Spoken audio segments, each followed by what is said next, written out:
অৰ্জুনক স্বয়ং ভগৱানে কৈ আছে যে সেই পৰমেশ্বৰৰ শৰণলৈ যোৱা, ইয়াৰ বাবে এজন সন্তৰ ওচৰলৈ যোৱা যিজন তত্ত্বদৰ্শী। এই প্ৰকাৰে হজৰত মহম্মদক আল্লাহে কৈ আছে যে এজন বেলেগ পূৰ্ণ পৰমাত্মা আছে, তেওঁক পাবৰ কাৰণে এজন তত্ত্বদৰ্শী সন্তৰ সন্ধান কৰা।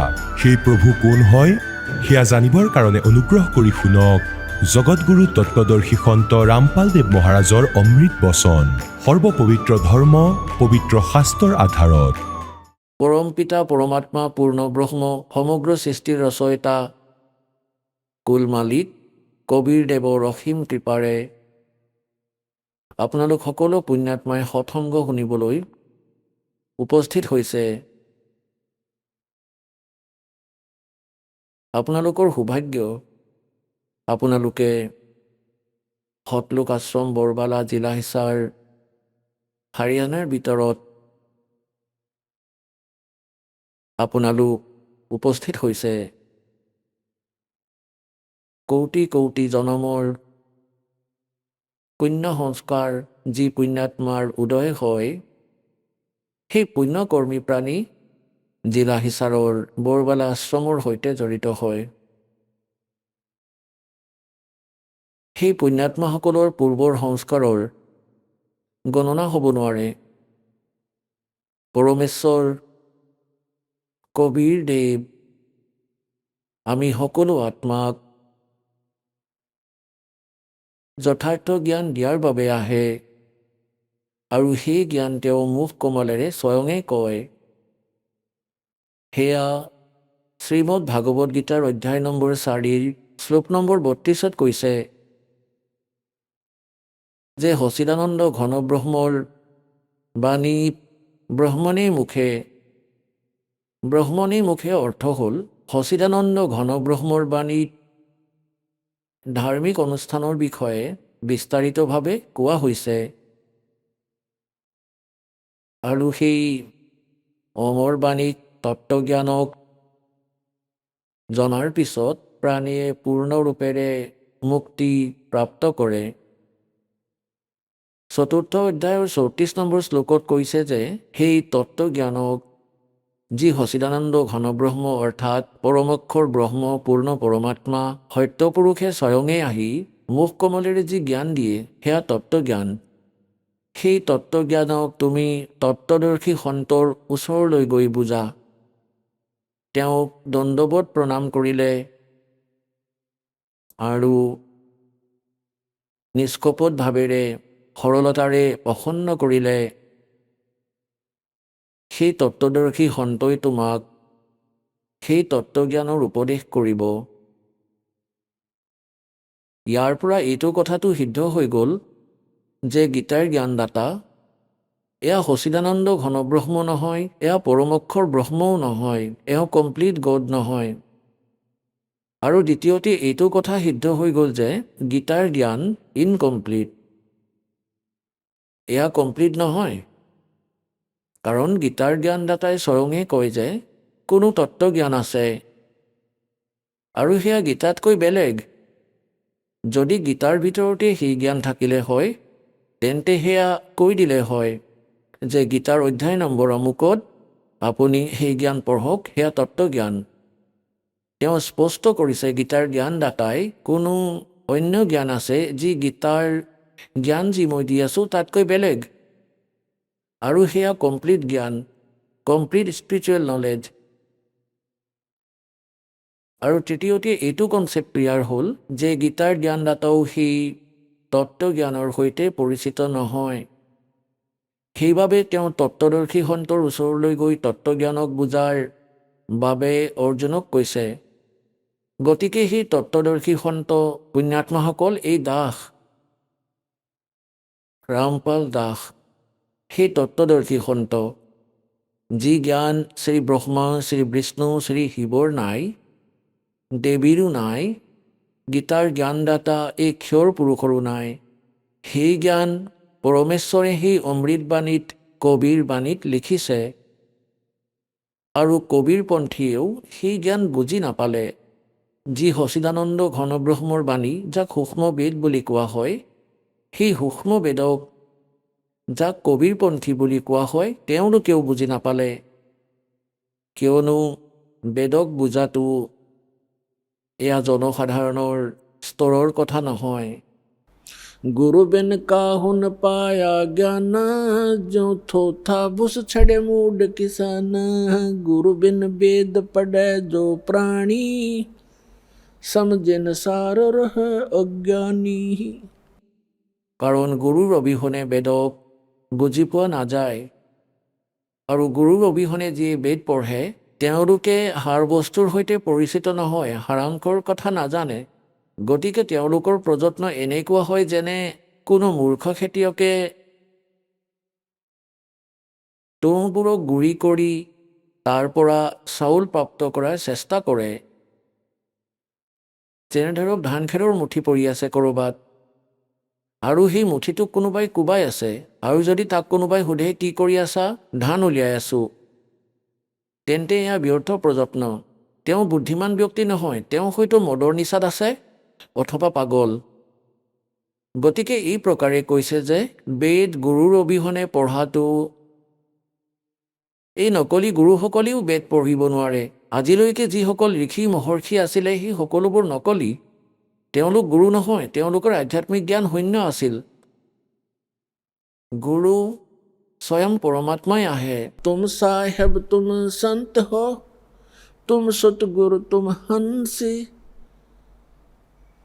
গৰীব দাস তেৰে ৰূপ বিন ওৰ ন দুজা অংশে।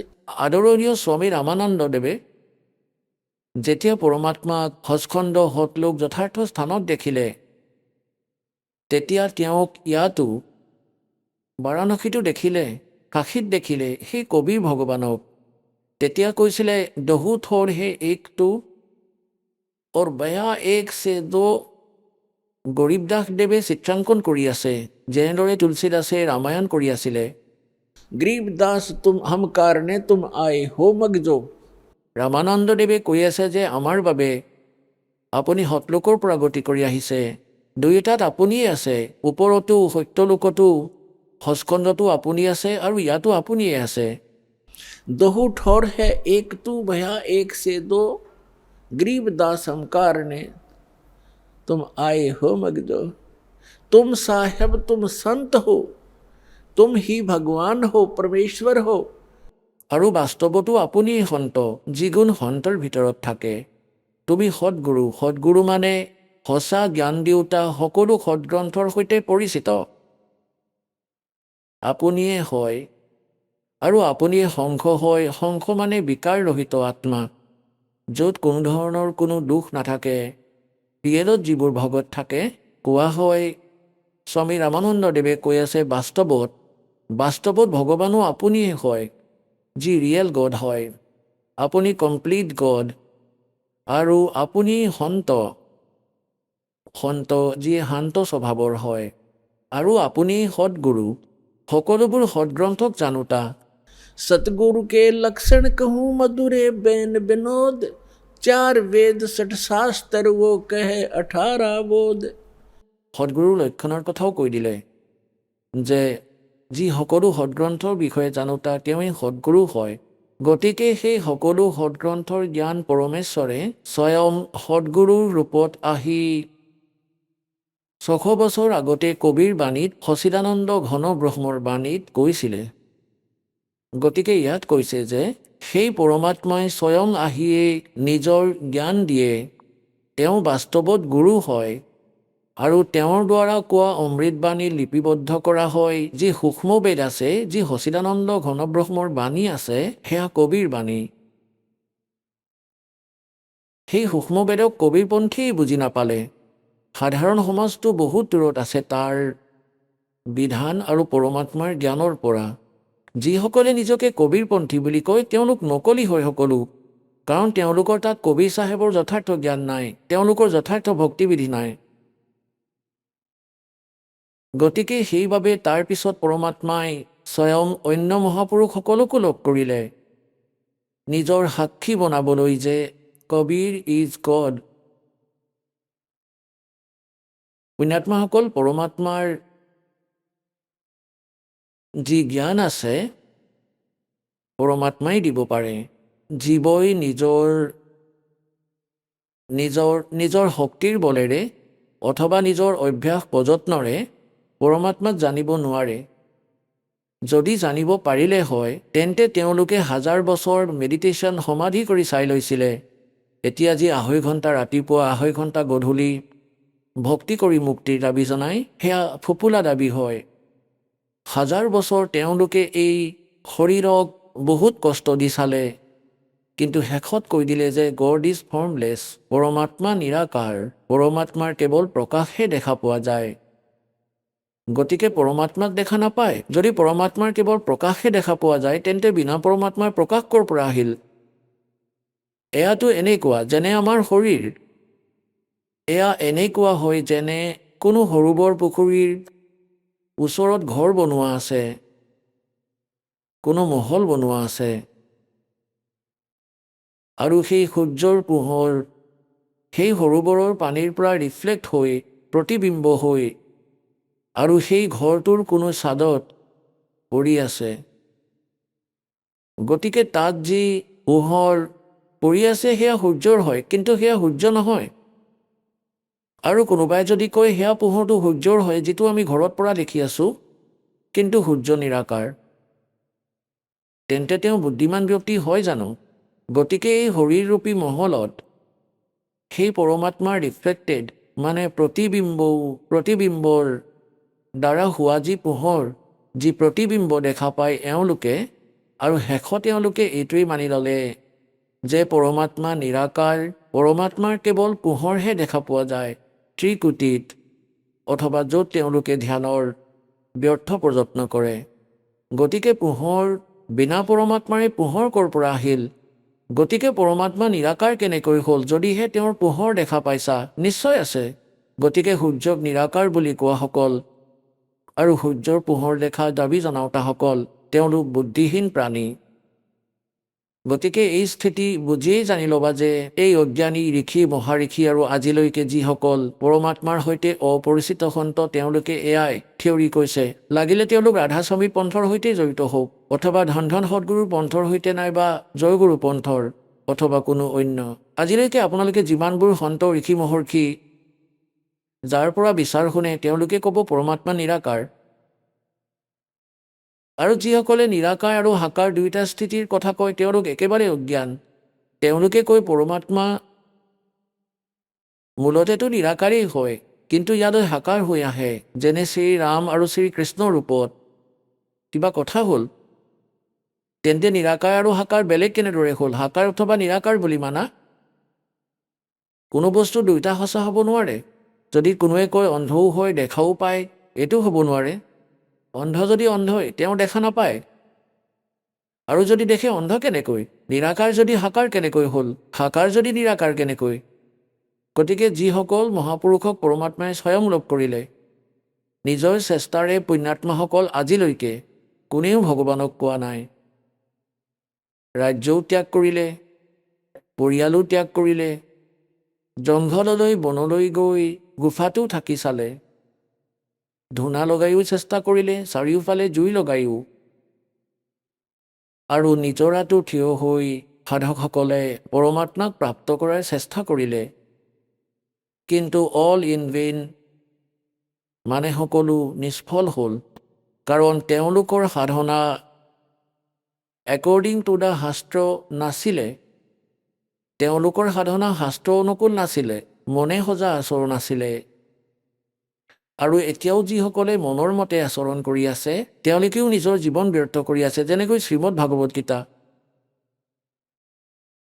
অধ্যায় নম্বৰ 16 23 আৰু 24 স্পষ্ট কৰিছে যে শাস্ত্ৰৰ বিধি ত্যাগ কৰি যিয়ে মনৰ মতে আচৰণ কৰে, নাতো তেওঁলোকে কিবা সুখ পায়, না তেওঁলোকে পৰম গতি প্ৰাপ্ত কৰে, না তেওঁলোকৰ কোনো কাৰ্য সিদ্ধ হয়, কোনো সিদ্ধিও প্ৰাপ্ত নহয়, অৰ্থাৎ ইউজলেছ, ব্যৰ্থ।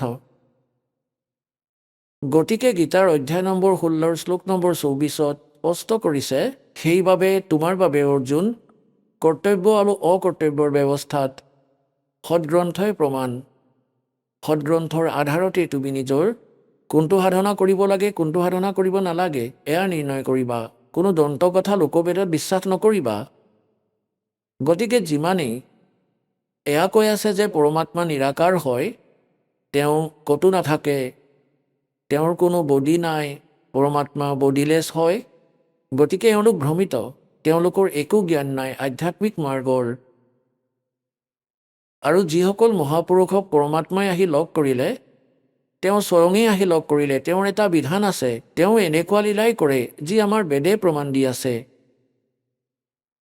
ঋগ্বেদ মণ্ডল নম্বৰ 9 সূক্ত 86, মন্ত্ৰ 26 আৰু 27, ঋগ্বেদ মণ্ডল নম্বৰ 9 সূক্ত 82, মন্ত্ৰ 1, 2, 3, ঋগ্বেদ মণ্ডল নম্বৰ 9 সূক্ত 54, মন্ত্ৰ 3, ঋগ্বেদ মণ্ডল নম্বৰ 9 আৰু সূক্ত 94 মন্ত্ৰ 1, ঋগ্বেদ মণ্ডল নম্বৰ 9 সূক্ত 95 মন্ত্ৰ নম্বৰ 2, ঋগ্বেদ মণ্ডল নম্বৰ 9 সূক্ত 96 96, মন্ত্ৰ 16 পৰা 20লৈকে, ঋগ্বেদ মণ্ডল নম্বৰ 9 সূক্ত 20 মন্ত্ৰ 1, ঋগ্বেদ মণ্ডল নম্বৰ 9 সূক্ত 1 মন্ত্ৰৰ 8 আৰু 9। আৰু অন্য স্থানতো এয়া প্ৰত্যক্ষ প্ৰমাণ আছে যে পৰমাত্মা ওপৰত থাকে সত্য লোকত। তেজময় লোকত এখন পৃথিৱী আছে যি স্বপ্ৰকাশিত, আৰু তাৰ পৰা তাত পৰমাত্মা ৰজাৰ দৰে বিৰাজমান হৈ আছে। সিংহাসনত মানে তখতত, সিংহাসন বুলি কোৱা, তখত বুলি কোৱা, যেনে কোৱা হয় নহয় দিল্লীৰ সিংহাসনত বাবৰৰ ৰাজ্য ইমান বছৰলৈকে আছিলে, তখত মানে সিংহাসন, গদ্দি। গতিকে অনন্তকালৰ ব্ৰহ্মাণ্ডৰ কণ্ট্ৰলাৰৰ সিংহাসনত মানে তখতত সেই পৰমাত্মা ৰজাৰ সমান বিৰাজমান, আৰু তাৰ পৰা গতি কৰি আহে আৰু আহি ভাল আত্মাবোৰক লগ কৰে আৰু তেওঁলোকক যথাৰ্থ জ্ঞান দিয়ে, নিজৰ সৈতে পৰিচিত কৰায়। সেই লীলা কবিৰ পৰমাত্মাই, আল্লাহু আকবৰে, সচিদানন্দ ঘন ব্ৰহ্মই কৰিছে, যি কাশীত 120 বছৰলৈকে শিপিনীৰ লীলা কৰি সশৰীৰে আহিছিলে, সশৰীৰে গুচি গ'ল। নিজৰ গুণ অনুসাৰে সেই পৰমাত্মাই কোন কোন মহাপুৰুষক কলিযুগত লগ পালে, যিয়ে দাসৰ নটিচত আছে, নলেজত আছে। আদৰণীয় ধৰমদাস চাহেবদেৱ, আদৰণীয় মুলুকদাস চাহেবদেৱ, আদৰণীয় দাদু চাহেবদেৱ, আদৰণীয় নানক চাহেবদেৱ, শিখ ধৰ্মৰ প্ৰৱৰ্তক, আদৰণীয় গৰীবদাস চাহেবদেৱ, গাঁও চুৰাণী জিলা জজ্জাৰ হাৰিয়ানাৰ, আদৰণীয় ঘিচা দাসদেৱ, গাঁও খেখৰা জিলা মেৰাট উত্তৰ প্ৰদেশৰ, আদৰণীয় স্বামী ৰামানন্দ দেৱ, বাৰাণসীৰ, কাশীৰ। এই মহাপুৰুষসকলক পৰমাত্মাই নিজৰ লীলা অনুসৰি, নিজৰ গুণ অনুসাৰে লগ কৰিলে আৰু তেওঁলোকক সচখণ্ডলৈ লৈ গ'ল। যেতিয়া ধৰমদাসক সত্যলোকলৈ লৈ গৈছিল, 3 দিনলৈকে তেওঁ অচেতন হৈ থাকিল, 3 দিন আৰু 3 ৰাতি। এনেকৈ মুলুকদাসদেৱকো লৈ গৈছিল, তেওঁ 3 দিনলৈকে অচেতন হৈ আছিল। এনেকৈয়ে নানকদেৱকো লৈ গৈছিলে, শিখ ধৰ্মৰ প্ৰৱৰ্তককো 3 দিনলৈকে নিৰুদ্দেশ হৈ থাকিল। তেওঁৰ শৰীৰ কোনোবা জংঘলত থৈ দিছিলে, তেওঁৰ আত্মাটো লৈ পৰমাত্মাই সত্যলোকলৈ গৈছিল, আকৌ 3য় দিনা এৰিলে। তাতে উপস্থিত থকা মানুহে ভাবিছিল যে তেওঁ বেই নদীৰ পানীৰ তলত ডুবি গৈছে নানক চাহেবদেৱ, কাৰণ ডুব মাৰি পানীৰ পৰা বাহিৰলৈ অহা নাছিল, তেওঁ গা ধুবলৈ ডুব মাৰিছিলে, তেওঁ তাৰ পৰা অন্তৰ্ধান হৈ গৈছিলে। এই প্ৰকাৰে আদৰণীয় দাদু চাহেবদেৱকো পৰমাত্মাই লৈ গৈছিলে, 3 দিনলৈকে তেওঁ অচেতন হৈ আছিল। 3 দিন 3 ৰাতি, আকৌ পিছদিনা আহি পৰমাত্মাই সেই আত্মা আকৌ ভৰাই দিলে। তাৰপিছত তেওঁ সচেতন হৈ গৈছিলে। তাৰপিছত আদৰণীয় গৰীবদাস চাহেবদেৱকো পৰমাত্মাই দিনৰ 10 বজাত লগ কৰিছিলে, খেতিত, জংঘলত। তেওঁ গৰু চৰাই আছিল তাত, গতিকে তাৰ পৰা লৈ গৈছিল আৰু তেওঁক সেইদিনাই গধূলি বহু ৰাতিকৈ আকৌ এৰি দিছিলে। তেওঁক মৃত বুলি ভাবি চিতাৰ ওপৰত থৈ দিছিলে। চিতা জ্বলোৱাৰ আগতেই পৰমাত্মাই তেওঁৰ আত্মাটোক প্ৰৱেশ কৰাই দিছিলে তেওঁৰ বডিত। তেওঁ একেবাৰে থিয় হৈ উঠিল। এই প্ৰকাৰে আদৰণীয় ঘিচাদাস চাহেবদেৱো তিনি দিন আৰু 3 ৰাতিলৈকে এনেকৈ অচেতন হৈ আছিল আৰু তৃতীয় দিনাই পৰমাত্মাই তেওঁৰ আত্মাটোক এৰি দিছিলে। গতিকে এই প্ৰকাৰে ৰামানন্দদেৱো কিছু ঘণ্টাৰ বাবেহে পৰমাত্মাৰ লগত ওপৰত আছিলে, 5-6 ঘণ্টা, আৰু তেওঁৰ আত্মাক যেতিয়া আকৌ এৰিলে তেতিয়া তেওঁ পৰমাত্মাৰ প্ৰমাণ হ'ল, সাক্ষী হ'ল। গতিকে পুণ্যাত্মাসকল, তাৰ ভিতৰত আদৰণীয় গৰীবদাস চাহেবদেৱ গাঁও চুৰাণী জিলা জেজ্জেৰৰ তেওঁক পৰমেশ্বৰে নিজৰ যথাৰ্থ জ্ঞান পুনৰ দিছিলে। এনেইতো অন্য মহাপুৰুষসকলকো দিছিলে, কিন্তু সেই সময়ৰ বাণী যি আছে মাজতে অলপ চলপ কিবা ৰৈ গৈছিলে, ইফালৰ সিফালৰ সকলোখিনি সংৰক্ষিত হোৱা নাছিলে। গতিকে গৰীবদাসদেৱৰ ওপৰত পৰমাত্মাই সেই মৰমীয়াৰ আত্মাজনৰ মাধ্যমেৰে নিজৰ কমপ্লিট জ্ঞান দিলে। আৰু এজন গোপাল দাস নামৰ এজন দাদুপন্থী সন্তই সেয়া লিখিলে আৰু গৰীবদাসদেৱে কৈ আছিলে। এনেদৰে ধৰমদাস চাহেবদেৱেও লিখিছিলে, পৰমেশ্বৰ কবীৰদেৱে কৈ আছিলে। কিন্তু ইমান সময় অতিবাহিত হোৱাৰ পিছত তাতে খেলি মেলি হোৱাটো স্বাভাৱিক আছিলে। সেইবাবে পৰমাত্মাই আদৰণীয় গৰীবদাস চাহেবদেৱৰ দ্বাৰা যথাৰ্থ জ্ঞান পুনৰ প্ৰকট কৰালে। আৰু ইয়াৰ প্ৰমাণ তেওঁ প্ৰথমতেই দিছিলে যে 12 নম্বৰ পন্থটো গৰীবদাস পন্থ হ'ব, আৰু গৰীবদাসদেৱৰ মাধ্যমেৰে মোৰ বাণী পুনৰ প্ৰকট হ'ব, পোহৰলৈ আহিব। গৰীবদাসদেৱে কৈছে, हम सुल्तानी नानक तारे दादू को उपदेश दिया, जात जुलाहा भेद न पाया यो काशी महे कबीर हुआ।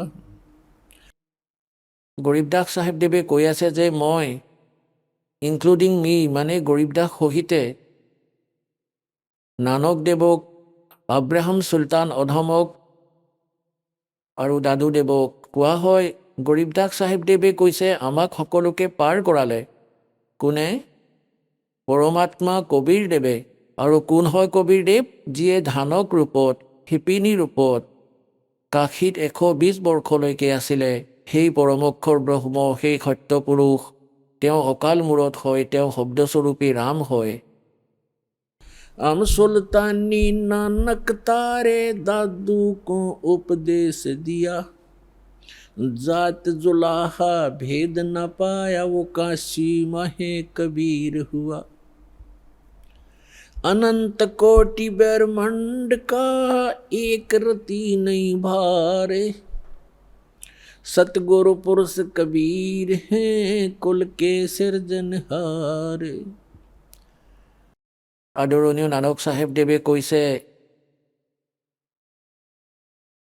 যি গুৰুগ্ৰন্থ চাহেবৰ 24 নম্বৰ পৃষ্ঠাত অংকিত আছে সেই বাণী कि एक स्वान दुई स्वानी नाल बलके भौकाई सदा ब्यार, कूड़ छुड़ा जूठा मरदार, ये धानक रूप रहा करतार। फाई तेरा एक नाम तारे संसार में एहो आस एहे आधार, और धानक रूप रहा करतार। फाई सूरत मलोकी वेश ए ठगवाड़ा ठगी देश, खरा सियाणा भौता भारी धानक रूप रहा करतार। পৰমাত্মাই সত্যলোকলৈ লৈ গৈছিল আদৰণীয় নানক চাহেবদেৱক। আকৌ পৰমেশ্বৰে তেওঁক বেই নদী পাৰত এৰি দিছিলে সশৰীৰে। তাৰপিছত পৰমাত্মাই তাত সত্যলোকত কৈছিলে যে মই কাশীত থাকোঁ, জিলাহীৰ কাম, শিপিনীৰ কাম কৰোঁ, আৰু সতনাম দিম, তালৈ আহিবা। সতনামৰ পৰাই মুক্তি হ'ব পুত্ৰ, আন উপায় নাই। গতিকে নানক চাহেবদেৱে এখন চুলতানপুৰ চহৰত এজন নবাবৰ তাত তেওঁ মুদিখানাত চাকৰি কৰিছিলে। সেই চাকৰি বাদ দি দিছিলে, সঁচা চৰকাৰৰ চাকৰিৰ বাবে গুচি গ'ল। যেতিয়া বাৰাণসী গৈ পালে তেতিয়া দেখিলে যে সত্যলোকত যি চেহেৰা দেখিছিলে আৰু তাত দেখিলে যে এটা শিপিনীৰ ওপৰত কাপোৰ বৈ থকা, তেতিয়া কৈছিলে ফাই সুরত মুলুকি वेश ए ठगवाड़ा ठगी देश, खरा सियाणा बहुता बार ये धानक रूप रहा करतार। কৈছিলে হে সৰল আত্মাসকল চোৱা, এই মানুহসকল চোৱা, তেওঁ নিজকে লুকুৱাই ৰাখিছে, এওঁ ঠগ হয়, এওঁ ঠগি আছে। মৰমতে কান্দি কান্দি কৈ আছিলে, এয়া বহি আছে ধানক ৰূপ ধাৰণ কৰি, ধানক ৰূপ ধাৰণ কৰি। আৰু এই প্ৰকাৰে দাদু চাহেব দেৱেও কৈছে, জিন মোকো নিজ নাম দিয়া সোয়ে সতগুৰ হামাৰ, দাদু দুসৰা কোই নেই ये কবীৰ সৃজনহাৰ। আৰু মুৰুখ চাহেব দেৱে কৈছিলে, জপৰে মনে साहेब नाम कबीर, जपोरे मन परमेश्वर नाम कबीर। আৰু পিছত কৈছে যে दास मलोक सलोक कहत है, खोजो खसम कबीर, जपोरे मन परमेश्वर नाम कबीर। বহুত দীঘল পৰিক্ৰমা, কিন্তু আমি আপোনালোকক অলপ অলপ প্ৰমাণ দিম। আৰু আদৰণীয় নৰম দাসদেৱে কৈছে, আজ মোহে দৰ্শন দিয় জি কবীৰ, আজ মোহে দৰ্শন দিয় জি কবীৰ, सतलोक से चल कर आए, सत्यलोक से चल कर आए, काटन काल की जंजीर, आज मोहे दर्शन दियो जी कबीर, आज मोहे दियो जी कबीर। গতিকে এনেদৰে মহাপুৰুষসকলে পৰমাত্মাৰ গুণগান কৰিছে। আৰু গৰীবদাস চাহিবদেৱে কয়, আনন্দ কোট ব্ৰহ্মাণ্ড কা এক ৰতি নেই ভাৰ, और सतगुरु पुरुष कबीर हैं ये कुल के सृजनार। গৰীবদাস চাহিবদেৱে নিজৰ অমৃতবাণীত পৰমাত্মাৰ মহিমা আৰু আমাক, ভগৱানে আমাক ইয়াত যি ক্ৰিয়া কৰাৰ সংকেত দিছে, আদেশ দিছে, সেয়া বৰ্ণনা কৰিছে। এতিয়া আপোনালোকক শুনাম। এটি কৈছে, कस्तूरी नाम कबीर है ये बिन छेड़े मैं कंत, आद अंत की कहते हूँ पटतर कोई न संत। গৰীবদাস দেৱে কৈ আছে कि कस्तूरी नाम कबीर है, बिन छेड़े मैं कंत, और आद अंत की कहते हूँ पटतर कोई न संत। যেনে ধৰক কস্তুৰীক কোনোবাই চুৱক বা নুচুৱক, তাৰ পৰা প্ৰপাৰ গোন্ধ ওলায়েই থাকে নিজে নিজেই। মানে পৰমাত্মা কবীৰ দেৱৰ শক্তি নিজে নিজেই উজলি থাকে। যি সন্তই তেওঁৰ লগত জড়িত হৈ, যি ভগতে তেওঁৰ লগত জড়িত হৈ পৰমাত্মাৰ সৈতে, তেন্তে তেওঁ পলে পলে লগত থাকে আৰু আভাস কৰায় পৰমাত্মাই যে মই তোমাৰ লগতে আছোঁ পুত্ৰ। আৰু তাৰপিছত সেই ভগতে পলে পলে পৰমাত্মাৰ পৰা পোৱা লাভক অনুভৱ কৰে। গতিকে ইয়াত কৈছে যে কস্তুৰী নাম কবীৰ হে, পৰমাত্মাৰ পৰা প্ৰাপ্ত যি মন্ত্ৰ, পৰমাত্মাৰ শক্তি সেই মন্ত্ৰ জপ কৰাজনৰ ভিতৰত নিজে নিজেই কাৰ্য কৰিয়েই থাকে। और बिन छेड़े मैं कंत, आद अंत की कहते हूँ पटतर कोई न संत। গৰীবদাস দেৱে কয়, প্ৰথমৰ পৰা আৰু শেষলৈকে কওঁ যে এই পৰমেশ্বৰ কবীৰ দেৱত জনাত কোনো সন্ত নাই, ভগৱানো নাই, অসমৰ্থ।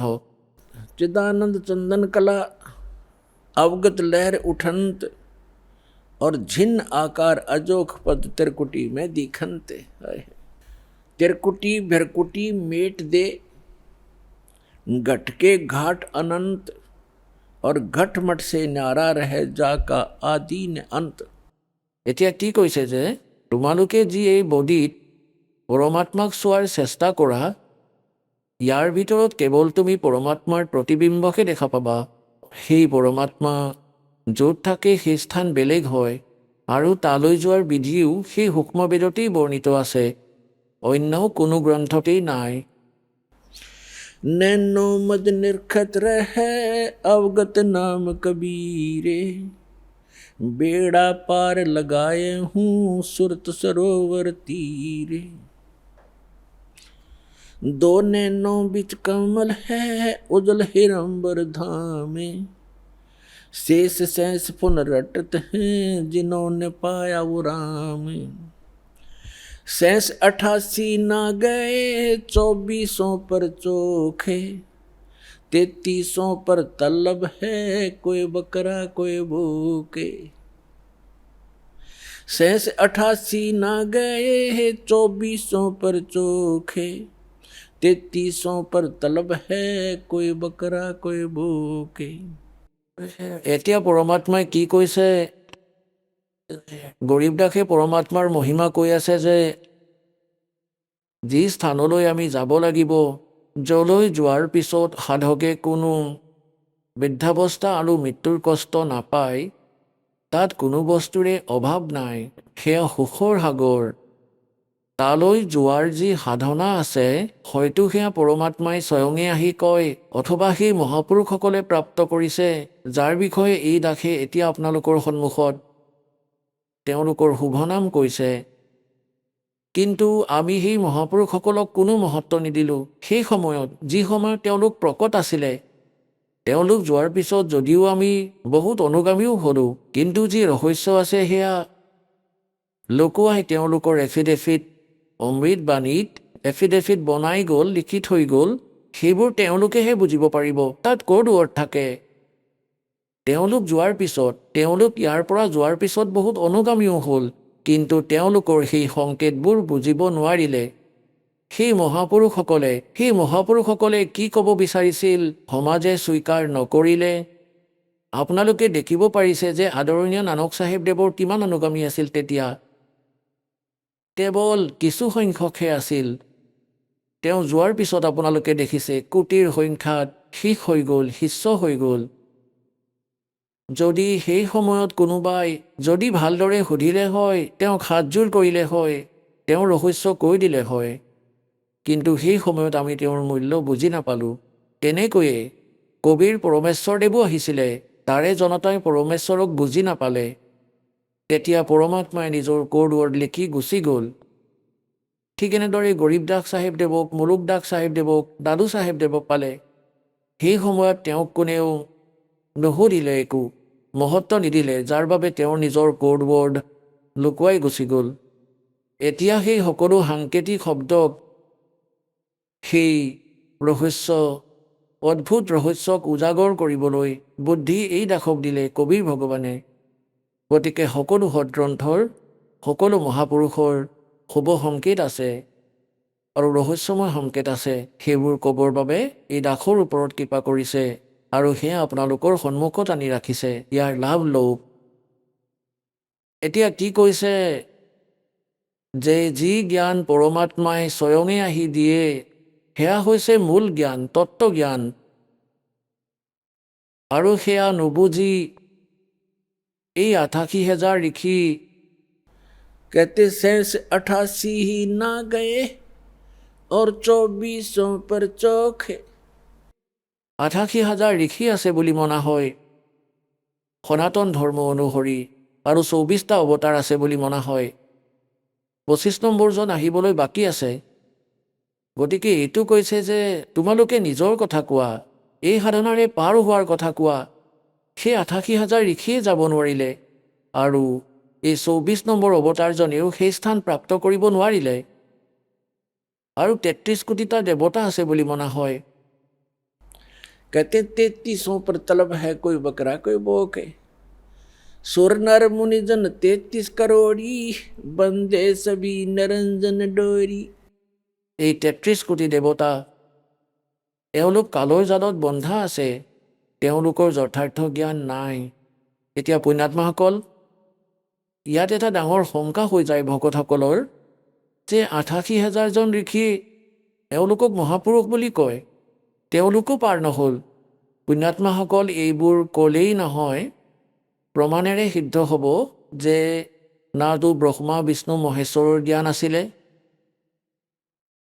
আৰু ঋষিসকলৰ ক'ৰ পৰা হ'ব কাৰণ ব্ৰহ্মাৰ পৰাই জ্ঞান প্ৰাপ্ত কৰিছে এওঁলোকে এতিয়া এটা শব্দ এই দাসে পৰমাত্মাৰ অমৰ বাণীৰ পৰা গৰীব দাসদেৱৰ বাণীৰ পৰা কৈছে कि शेष 88 नहीं गए और 24 पर चौक 33 पर तलब है कोई बकरा कोई बोक অৰ্থাৎ 33 কোটি দেৱতা 88,000 ঋষি আৰু 24টা অৱতাৰ যিসকল এতিয়ালৈ আহিছে এওঁলোকে মুক্তিপ্ৰাপ্ত কৰিব নোৱাৰিলে।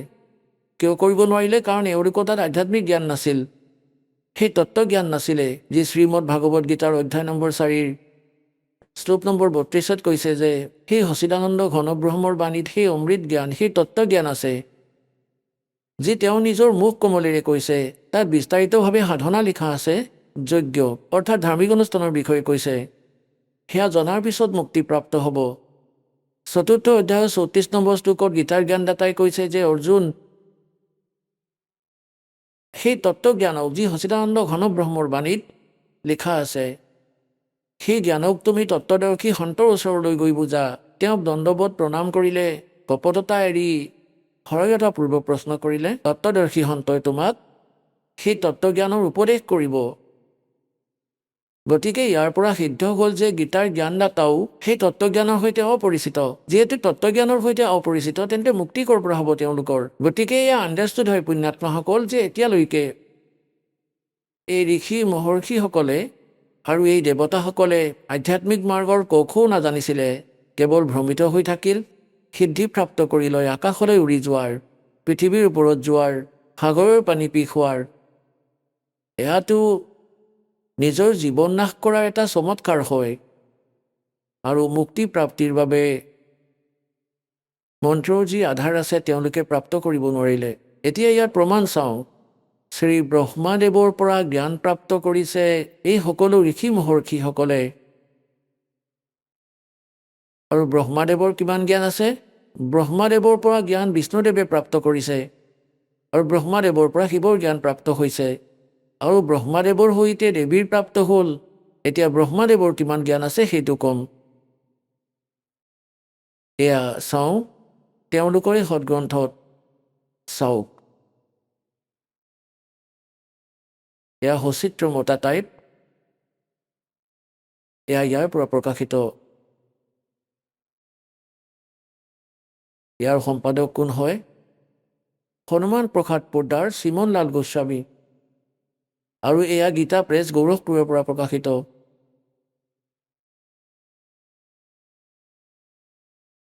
ইয়াত আপোনালোকক 28-29 নম্বৰ পৃষ্ঠা দেখুৱাওঁ।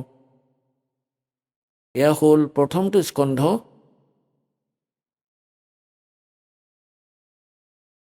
সংক্ষিপ্ত দেৱী ভাগৱত, দেৱী পুৰাণ। আৰু 28 নম্বৰ পৃষ্ঠাত ইয়াত ব্যাসদেৱ, সকলো পুৰাণৰ লেখক আৰু বেদৰো।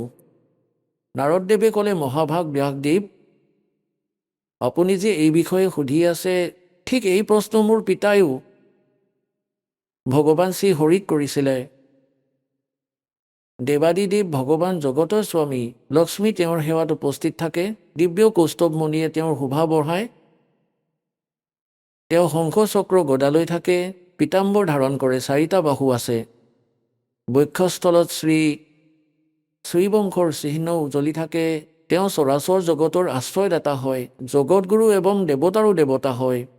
এনেকুৱা জগত প্ৰভু ভগৱান শ্ৰীহৰি অৰ্থাৎ বিষ্ণুদেৱে মহান তপ কৰি আছিলে, তেওঁ সমাধিস্থ হৈ আছিলে। এয়া দেখি মোৰ পিতা ব্ৰহ্মাদেৱ আচৰিত হ'ল। সেইবাবে তেওঁৰ পৰা জানিবলৈ ইচ্ছা প্ৰকট কৰিলে। ব্ৰহ্মাদেৱে সুধিলে, প্ৰভু, আপুনি দেৱতাসকলৰ অধ্যক্ষ, জগতৰ স্বামী, ভূত ভৱিষ্যত এবং বৰ্তমানৰ সকলো জীৱৰ একমাত্ৰ শাসক ভগৱান, তেন্তে আপুনি কিয় তপস্যা কৰি আছে আৰু কোন দেৱতাৰ আৰাধনাত ধ্যানমগ্ন হৈ আছে? মই আচৰিত এই কথাত হৈ আছোঁ যে আপুনি দেৱেশ্বৰ এবং সমগ্ৰ সংসাৰৰ শাসক হৈও সমাধিস্থ হৈ আছে। ব্ৰহ্মাদেৱৰ বিনীত বচন শুনি ভগৱান শ্ৰীহৰিয়ে তেওঁক ক'ব ধৰিলে, ব্ৰাহ্মণ, সাৱধান হৈ শুনা। মই মোৰ মনৰ বিচাৰ ব্যক্ত কৰিম। দেৱতা, দানৱ আৰু মানৱ সকলোৱে এইটোৱেই জানে যে তুমি সৃষ্টি কৰা, মই পালন কৰোঁ, আৰু শংকৰে সংহাৰ কৰে। তথাপিও বেদৰ পাৰগামী পুৰুষে নিজৰ যুক্তিৰে এয়া সিদ্ধ কৰে যে ৰচনা কৰা, পালন কৰা, সংহাৰ কৰাৰ এই যোগ্যতা যি আমি পাইছোঁ, ইয়াৰ অধিষ্ঠাত্ৰী শক্তিদেৱী হয়। তেওঁ কয় যে সংসাৰৰ সৃষ্টি কৰাৰ বাবে তোমাৰ তাত ৰাজকীয় শক্তিৰ সঞ্চাৰ হৈছে। মই সাত্বিক শক্তি পাইছোঁ আৰু ৰুদ্ৰৰ তামসিক শক্তিৰ আৱিৰ্ভাৱ হৈছে।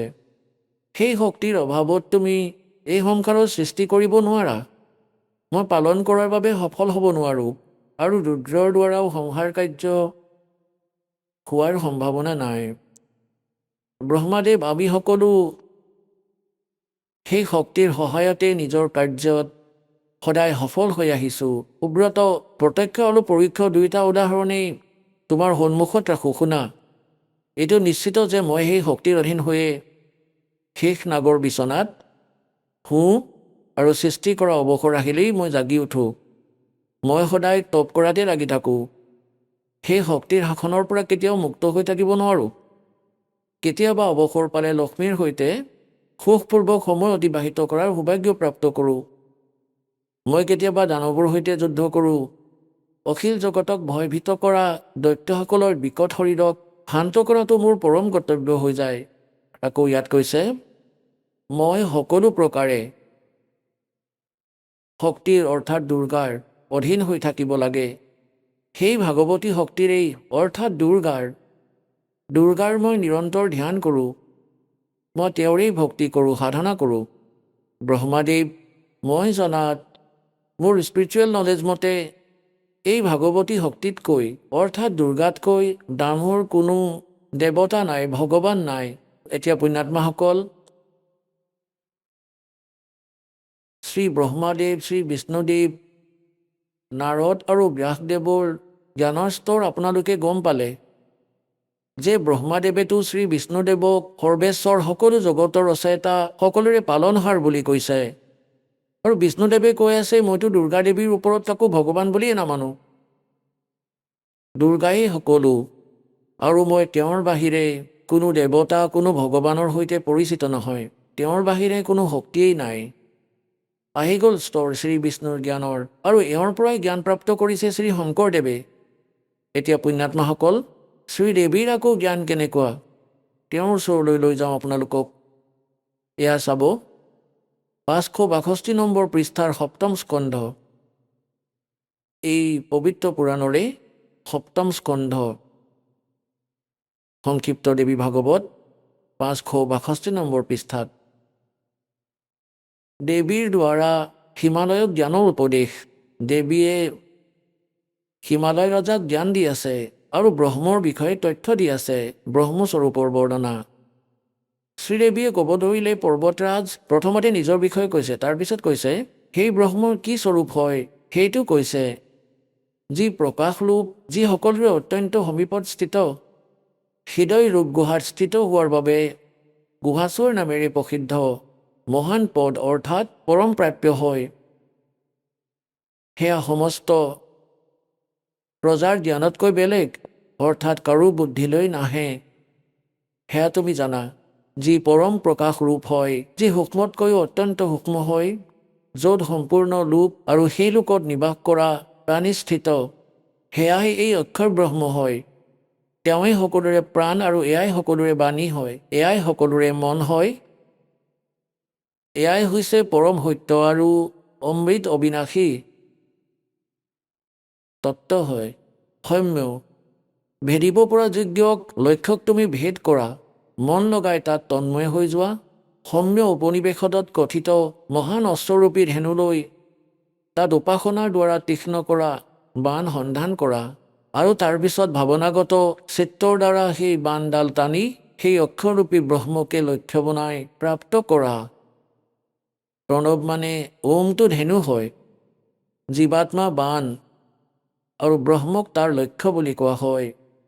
এতিয়া দেৱীয়ে কি কৈ আছে, শ্ৰীদেৱীয়ে কি কৈ আছে, যে সকলোৱে এটা ওম নামৰ জপ কৰা, ব্ৰহ্মক পোৱাৰ উদ্দেশ্য ৰাখা, ডেটছ অল। জীৱাত্মাটো সাধকে সাধনা কৰা আৰু ওমৰ জপ কৰা আৰু ব্ৰহ্ম প্ৰাপ্তিৰ উদ্দেশ্য ৰাখা। এতিয়া আগলৈ চাওক, স্পষ্ট কৰিছে লক্ষ্য বুলি কোৱা হয় সেই একমাত্ৰ পৰমাত্মাকেই জানা, অৰ্থাৎ ব্ৰহ্মৰেই ভক্তি কৰা।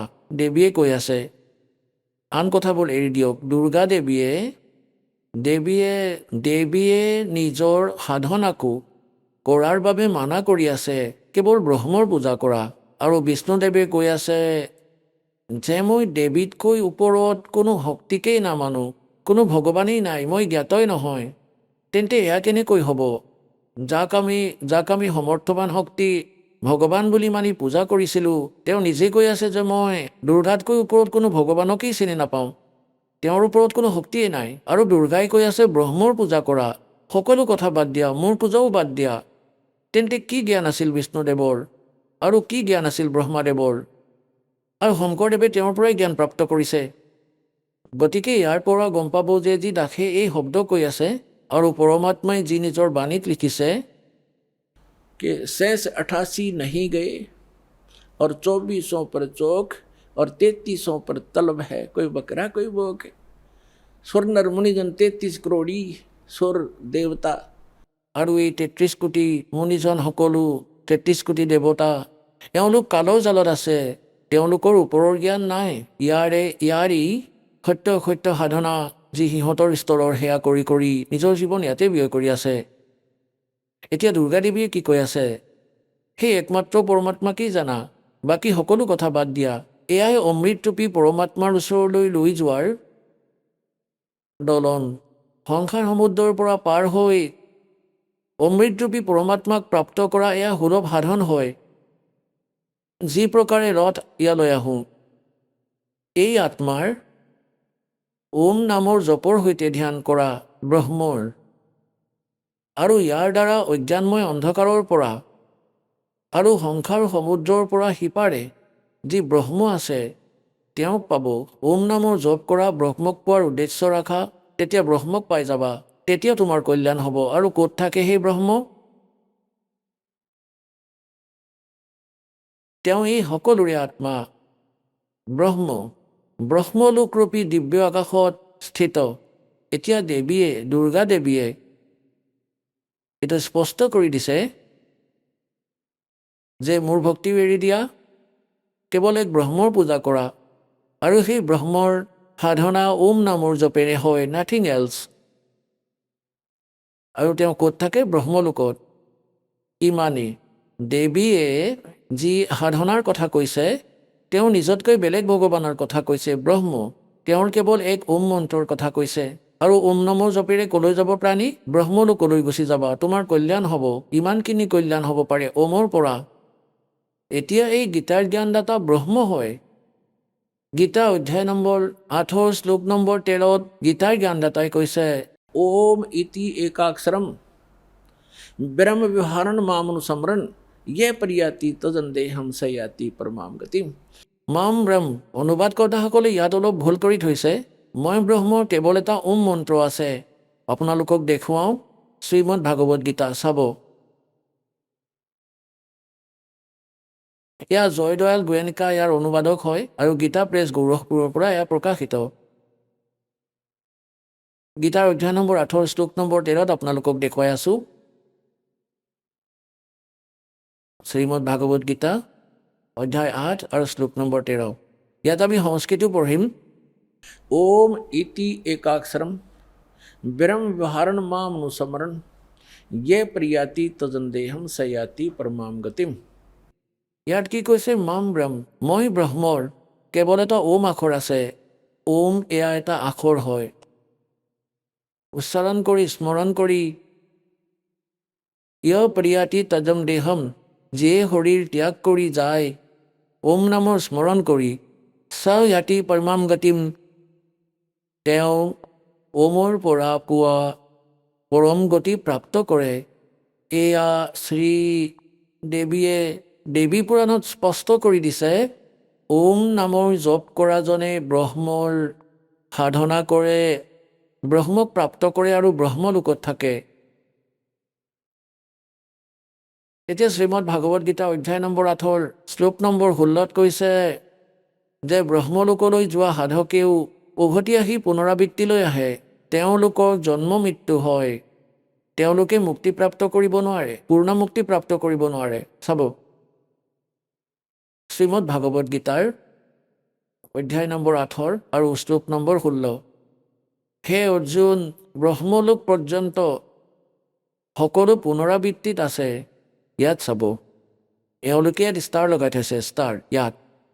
অৰ্থাৎ যিয়ে প্ৰাপ্ত কৰি, অৰ্থাৎ ব্ৰহ্মলোকলৈ গৈ পিছত সংসাৰলৈ আহিব লাগে, ইয়াকে পুনৰাবৃত্তি বুলি কোৱা হৈছে। ব্ৰহ্মলোক পৰ্যন্ত অৰ্থাৎ ব্ৰহ্মলোকলৈকে যিমানবোৰ লোক আছে তালৈ যোৱা প্ৰাণী আকৌ উভতি আহে। আৰু এয়া সিদ্ধ হ'ল। এতিয়া ইয়াত অলপ এয়া অজ্ঞানীয়ে অলপ বিচলিত কৰিব আপোনালোকক, যে ইয়াতে এইটো লিখা আছে যে মোক প্ৰাপ্ত কৰিলে পুনৰ্জনম নহয়। গীতাৰ জ্ঞানদাতাই কৈছে ইয়াত এওঁলোকে অনুবাদ ভুল কৰি থৈছে। চাব, কিয়নো এই কনচেপ্ট ক্লিয়াৰ কৰিব লাগিব। গীতাৰ অধ্যায় নম্বৰ 18 শ্লোক 16 পঢ়ি আছোঁ আমি। হে অৰ্জুন, ব্ৰহ্মলোক পৰ্যন্ত সকলোৱে পুনৰাবৃত্তিত আছে। পুনৰাবৃত্তি মানে তাত যাক প্ৰাপ্ত কৰাৰ পিছত পুনৰ সংসাৰলৈ আহিব লাগে, এনেকুৱা লোক হয় এয়া। কিন্তু ইয়াত লিখা আছে কিন্তু হে কুন্তি পুত্ৰ, মোক প্ৰাপ্ত কৰিলে পুনৰ্জনম নহয়। ইয়াত অনুবাদ ভুল কৰিছে এওঁলোকে। বিদ্যাতে অৰ্থ লিখি দিলে হয়। বিধ মানে বিদ্যাতা মানে হ'ল এক বিধ। বিদ্ধ ধাতুৰ পৰা তৈয়াৰী। বিধ ধাতু, বিধ মানে জনাটো হয়।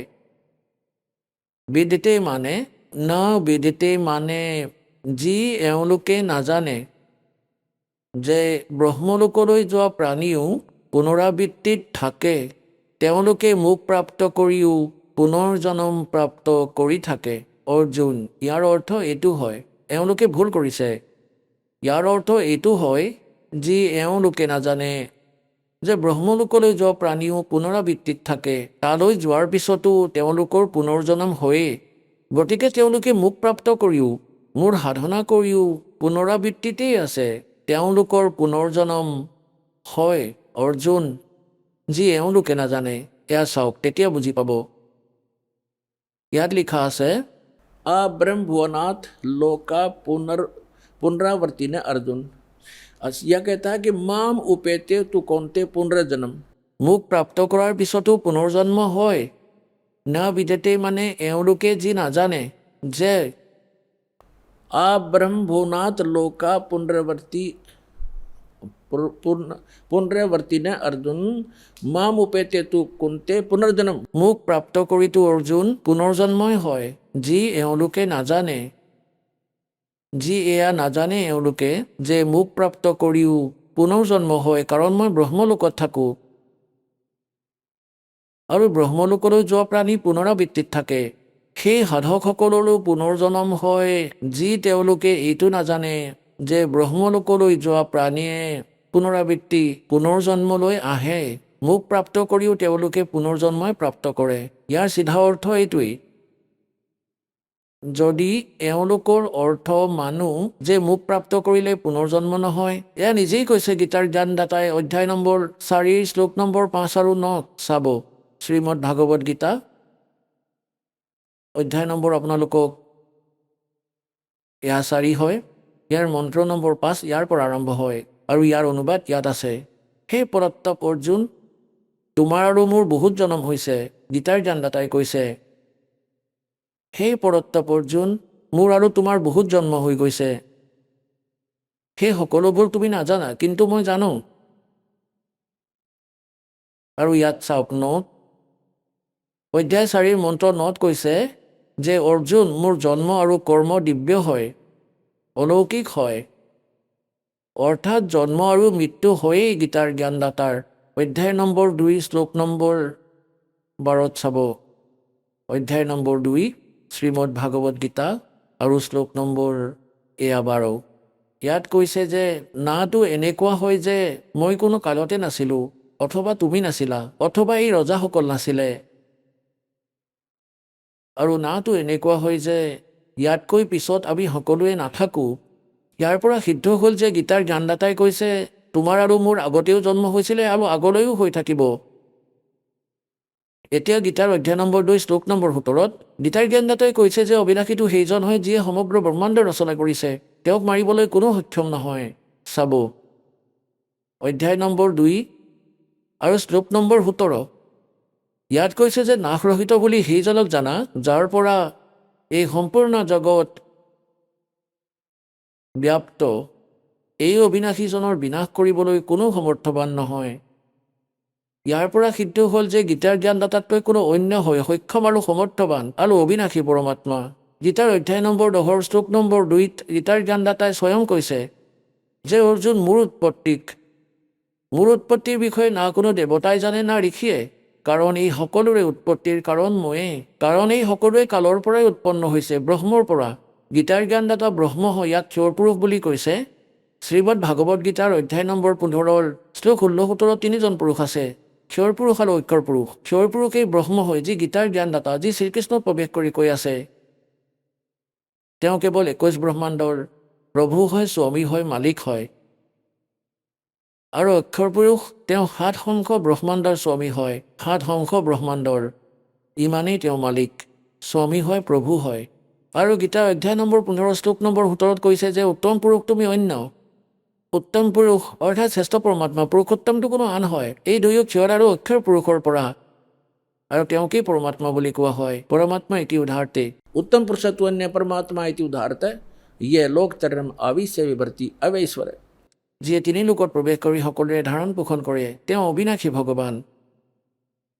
গতিকে ইয়াত গীতাৰ জ্ঞানদাতাই অধ্যায় নম্বৰ 10 শ্লোক নম্বৰ 2 কৈছে মোৰ উৎপত্তিক, অৰ্থাৎ তেওঁৰ উৎপত্তিটো হৈছে। চাব অধ্যায় নম্বৰ 10 শ্ৰীমদ ভাগৱত গীতা 10ম অধ্যায়, শ্ৰীমদ ভাগৱত গীতাৰ এয়া শ্লোক নম্বৰ 2। ইয়াত কৈছে যে মোৰ উৎপত্তিক, প্ৰভৱ মানে উৎপন্ন হোৱা, মোৰ উৎপত্তিক না দেৱতাসকলে জানে না মহৰ্ষিসকলে, আৰু না জানে মোৰ উৎপত্তিক না দেৱতাসকলে জানে না ঋষিসকলে জানে, কিয়নো মই সকলো প্ৰকাৰে দেৱতাসকলৰ আৰু মহৰ্ষিসকলৰ আদি কাৰণ, মানে তেওঁলোকৰ উৎপত্তি মোৰ পৰাই হৈছে। এয়া আপুনি সৃষ্টি ৰচনা যিয়েই ৰাখে বহুতবাৰ শুনাইছে, তাৰ পৰা আপোনালোকে সহজেই বুজি পাব। এতিয়া ইয়াৰ পৰা সিদ্ধ হ'ল যে গীতাৰ জ্ঞানদাতা ব্ৰহ্ম হয় আৰু ইয়াৰ জন্ম মৃত্যুও হয়। যদি শ্ৰীমদ ভাগৱত গীতা অধ্যায় 8 শ্লোক নম্বৰ 16 যি এওঁলোকে অনুবাদ কৰিছে, অনুবাদকৰ্তাসকলে এইটো অৰ্থ লগোৱা যে মোক প্ৰাপ্ত কৰি পুনৰ জন্ম নহয় অৰ্জুন, আৰু এইটোও কৈ আছে যে ব্ৰহ্মলোকলৈ যোৱাসকল পুনৰাবৃত্তিত আহে, তালৈ যোৱা সকলোৰে জন্ম মৃত্যু হয়।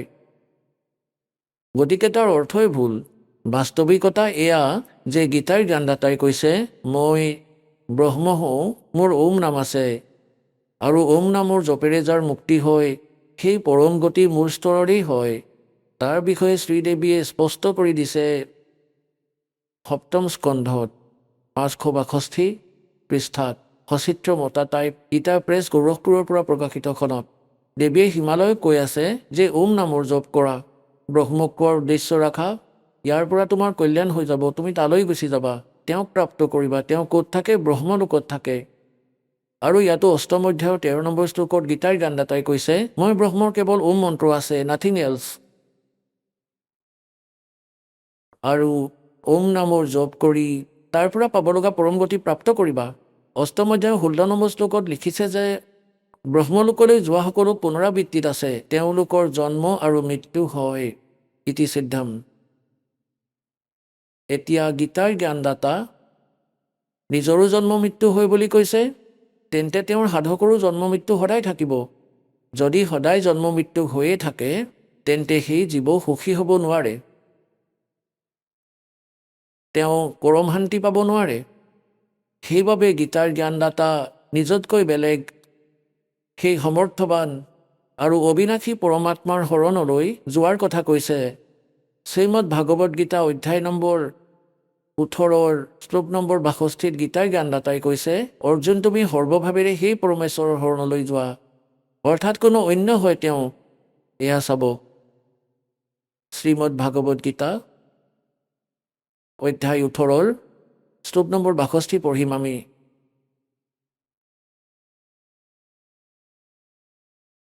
হে ভাৰত, সকলো প্ৰকাৰে সেই পৰমেশ্বৰৰ শৰণলৈ যোৱা, সেই পৰমেশ্বৰৰ কৃপাতেই তুমি পৰম শান্তি আৰু সনাতন পৰম ধাম প্ৰাপ্ত কৰিবা। ইয়াৰ পৰা সিদ্ধ হৈ গ'ল যে গীতাৰ জ্ঞানদাতাৰ সাধনাৰে না পৰম শান্তি প্ৰাপ্ত হ'ব না সি শাশ্বত স্থান পাব, যি কেতিয়াও নষ্ট নহয়, যাৰ কেতিয়াও নাশ নহয়।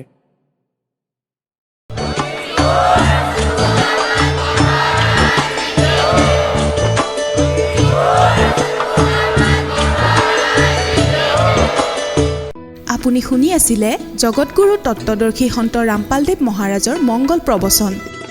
অধিক জানিবৰ বাবে ভিজিট কৰক আমাৰ ৱেবছাইট www.jagatgururampalji.org।